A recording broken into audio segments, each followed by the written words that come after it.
हम बात कर रहे थे अधिगम के सिद्धांतों की। तो नेक्स्ट अपना कौन सा सिद्धांत आता है? अवयववादी सिद्धांत। अवयववादी सिद्धांत इसको अन्य के नामों से जाना जाता है। अंतर्दृष्टि का सिद्धांत, सूझ का सिद्धांत, इनसाइड थ्योरी और समग्राकृति का सिद्धांत। ठीक है, और इसका प्रतिपादक कौन है? कोहलर। इसका प्रतिपादक कौन है? अवयववादी सिद्धांत का कोहलर। प्रयोग किसके ऊपर किया था इसने? चिंपांजी पर, सुल्तान। और उद्दीपक के रूप में क्या काम लिया था इसने? केले का गुच्छा। कितने प्रयोग किए इसने? 2। और प्रयोग की इसमें सोपान या चरण कितने थे? 4। और प्रयोग के अंदर इसने कितने चिंपांजियों को काम में लिया था या चिंपांजियों की संख्या कितनी थी? तो 6। प्रतिपादक पूछे तो कौन हो जाएगा? कोहलर। प्रयोग किसने किया? चिंपांजी बनमानुष सुल्तान पे किया। उद्दीपक क्या था? केले का गुच्छा। कितने प्रयोग किए इसने? 2 प्रयोग किए। इसके चरण या सोपान कितने होते हैं? 4। और चिंपांजियों की संख्या कितनी होती है इसमें? 6। नेक्स्ट देखते हैं कि ये सिद्धांत क्या बताता है। यह सिद्धांत मनोविज्ञान की गेस्टाल्टवादी विचारधारा पर आधारित है। जो अपना अवयववादी सिद्धांत है, अंतर्दृष्टि का सिद्धांत है, सूझ का सिद्धांत है, वो मनोविज्ञान की गेस्टाल्टवादी विचारधारा पर क्या है? आधारित है। गेस्टाल्टवादी विचारधारा की स्थापना किसने की?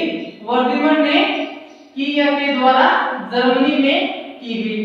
तो हमसे कोई ये पूछे गेस्टाल्टवादी विचारधारा की स्थापना किसने की? तो किसने की? वर्दीमन ने। और कहां की पूछे तो कहां की? जर्मनी में। नेक्स्ट, गेस्टाल्टवादी विचारधारा को आगे बढ़ाने का श्रेय कोप्फा, कोहलर व कुर्ट लेविन को दिया जाता है। तो ये हमसे कोई ये पूछे कि गेस्टाल्टवादी विचारधारा को आगे बढ़ाने का श्रेय किसे दिया जाता है? तो किसे दिया जाता है? कोप्फा, कोहलर व कुर्ट लेविन को दिया जाता है। तो ये गेस्टाल्टवादी, ये बार-बार ये शब्द कहां मिले रहे? तो ये गेस्टाल्ट शब्द है, ये कहां का है? ये जर्मन भाषा का शब्द है।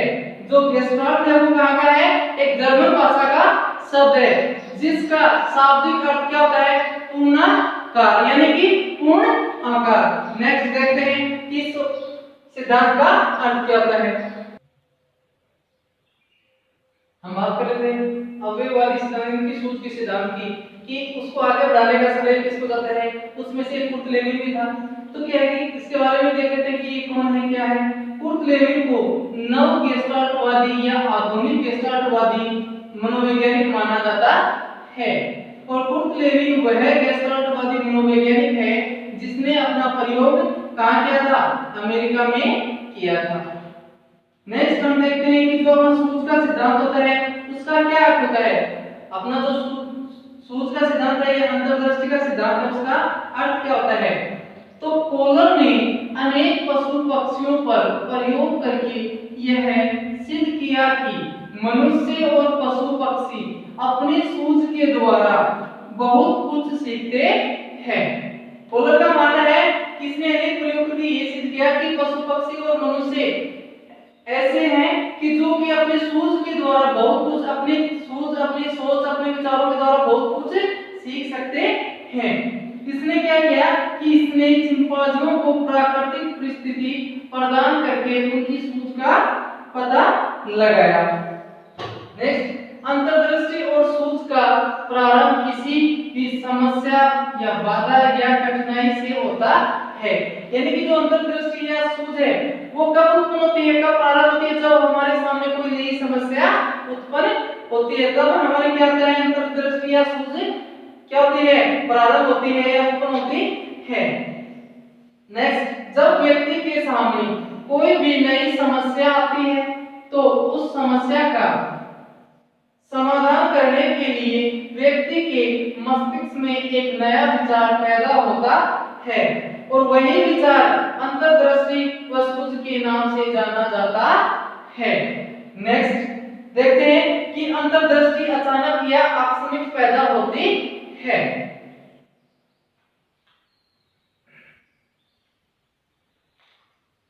नेक्स्ट देखते हैं कि कोहलर ने अंतर्दृष्टि को 2 भागों में बांटा है। वो 2 भाग कौन कौन से? हमने जो सूझ का सिद्धांत है उसकी बात कर रहे थे। तो अंतर्दृष्टि या सूझ वो क्या होती है? अचानक या अपनी क्या होती है, पैदा होती है। और जैसे ही समस्या का समाधान हो जाता है तो अंतर्दृष्टि क्या होती है या सूझ, जैसे समस्या का समाधान होता है तो ये क्या होती है, समाप्त हो जाती है। नेक्स्ट, कोहलर ने अंतर्दृष्टि को दो भागों में बांटा है, दो प्रकार बताए हैं। कोहलर ने अंतर्दृष्टि के कितने प्रकार बताए हैं, दो। कौन कौन से, अगर या पूर्व दृष्टि, ये क्या होती है कि इसमें कार्य करने से पहले, कि हम जो कोई भी कार्य करने जा रहे हैं उस कार्य को करने से पहले कि भाई इस कार्य को करने से इसके परिणाम ये निकलेंगे, उन परिणामों के बारे में पहले सोचना ही क्या कहलाता है, पूर्व या अग्र दृष्टि कहलाता है। कि इसमें परिणामों के बारे में पहले सोचा विचारा जाता है और उसके बाद ही कार्य को किया जाता है। नेक्स्ट, पश्च दृष्टि, ये क्या होता है, इसमें इसका उल्टा होता है कि इसमें पहले क्या किया जाता है, कार्य किया जाता है और उसके बाद क्या किया जाता है, उसके परिणामों को देखा जाता है कि हमने जो कार्य किए उसके परिणाम क्या मिले। और इससे पहले वाले में क्या होता है कि कार्य करने से परिणाम क्या मिलेंगे। इसमें क्या होता है कि इसमें पहले कार्य किया जाता है और उसके बाद ही परिणामों को देखा जाता है। नेक्स्ट, जो अपना सूझ का सिद्धांत है, जो अंतर्दृष्टि का सिद्धांत है, उसका शैक्षणिक या शैक्षिक महत्व क्या है वो देखते हैं। तो क्या नंबर 1, रचनात्मक या सृजनात्मक गुणों का विकास करने में क्या होता है, सहायक होता है। नेक्स्ट, अनुसंधान व आविष्कार कार्यों के लिए क्या होता है, उपयोगी होता है। नेक्स्ट, कठिन विषयों के अध्ययन में उपयोगी होता है, जैसे बात करें विज्ञान की। नेक्स्ट, बौद्धिक क्षमता के विकास में भी क्या होता है, सहायक होता है। और फिर हम जो पाठ योजना और जो पाठ्यक्रम का जो निर्माण किया जाता है उसके निर्माण में भी कौन सहायक होता है, अपना सूझ का सिद्धांत या अंतर्दृष्टि का सिद्धांत क्या होता है, सहायक होता है। नेक्स्ट, पूर्ण से अंश तथा स्थूल से सूक्ष्म की ओर शिक्षण सूत्र पर क्या होता है, आधारित होता है। नेक्स्ट, आगे देखते हैं, हम बात करेंगे अपने सूझ के सिद्धांत की, उसमें शैक्षणिक महत्व दे देते हैं। तो उसमें एक फिर क्या है कि यह सिद्धांत प्रतिभाशाली बालक, अधिकारियों के बालक और गणित विज्ञान की कक्षाओं के लिए क्या होता है, उपयोगी होता है। नेक्स्ट, यह सिद्धांत बालक में विभिन्न प्रकार की मानसिक शक्तियों और चिंतन को क्या करता है, बढ़ावा देता है। नेक्स्ट, यह बालक को संपूर्ण विषय वस्तु का ज्ञान प्रदान करना चाहता है।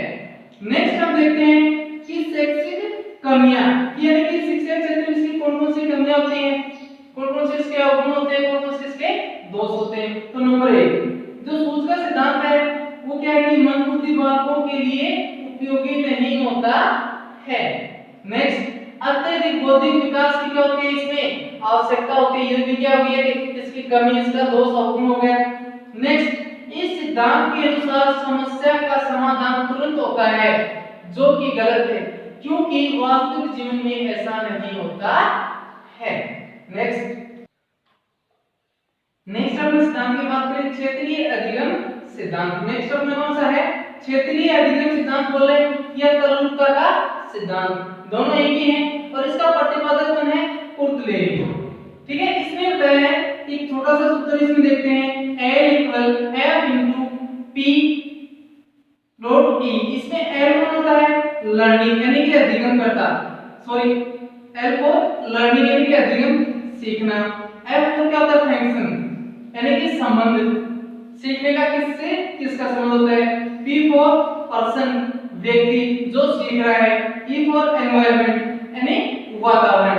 इससे संबंधित प्रश्न पूछता है तो ये पूछता सीधा सा कि क्षेत्रीय अधिगम सिद्धांत का प्रतिपादक या तरलता के सिद्धांत का प्रतिपादक कौन है, तो कुर्टलेवी। यह इसमें पूछता है कि स्वतंत्र कारक होता है, सीखने में या अधिगम में स्वतंत्र कारक होता है तो कौन होता है, व्यक्ति व वातावरण दोनों क्या होते हैं, स्वतंत्र होते हैं, इन पर किसी का कोई भी प्रभाव नहीं पड़ता है। और पूछे आश्रित कारक कौन सा होता है, सीखना। ये सीखना ये किसके ऊपर निर्भर करता है, इस व्यक्ति और वातावरण दोनों के ऊपर निर्भर करता है। नेक्स्ट, ये सिद्धांत होता क्या है कि वातावरण में परिवर्तन के कारण व्यक्ति विशेष प्रकार का कार्य करना सीख जाता है। यानी कि व्यक्ति जिस प्रकार के वातावरण में रहता है, जिस प्रकार के वातावरण में जाता है, उसी के अनुसार क्या कर लेता है, अपने आप को ढाल देता है या अपने आप में परिवर्तन कर लेता है। यानी कि उस वातावरण के अनुसार क्या हो जाता है, कार्य करने लग जाता है। अर्थात भिन्न भिन्न वातावरण में व्यक्ति का व्यवहार भी क्या होता है, भिन्न भिन्न होता है, और कार्य करने का तरीका भी क्या होता है, अलग अलग होता है। नेक्स्ट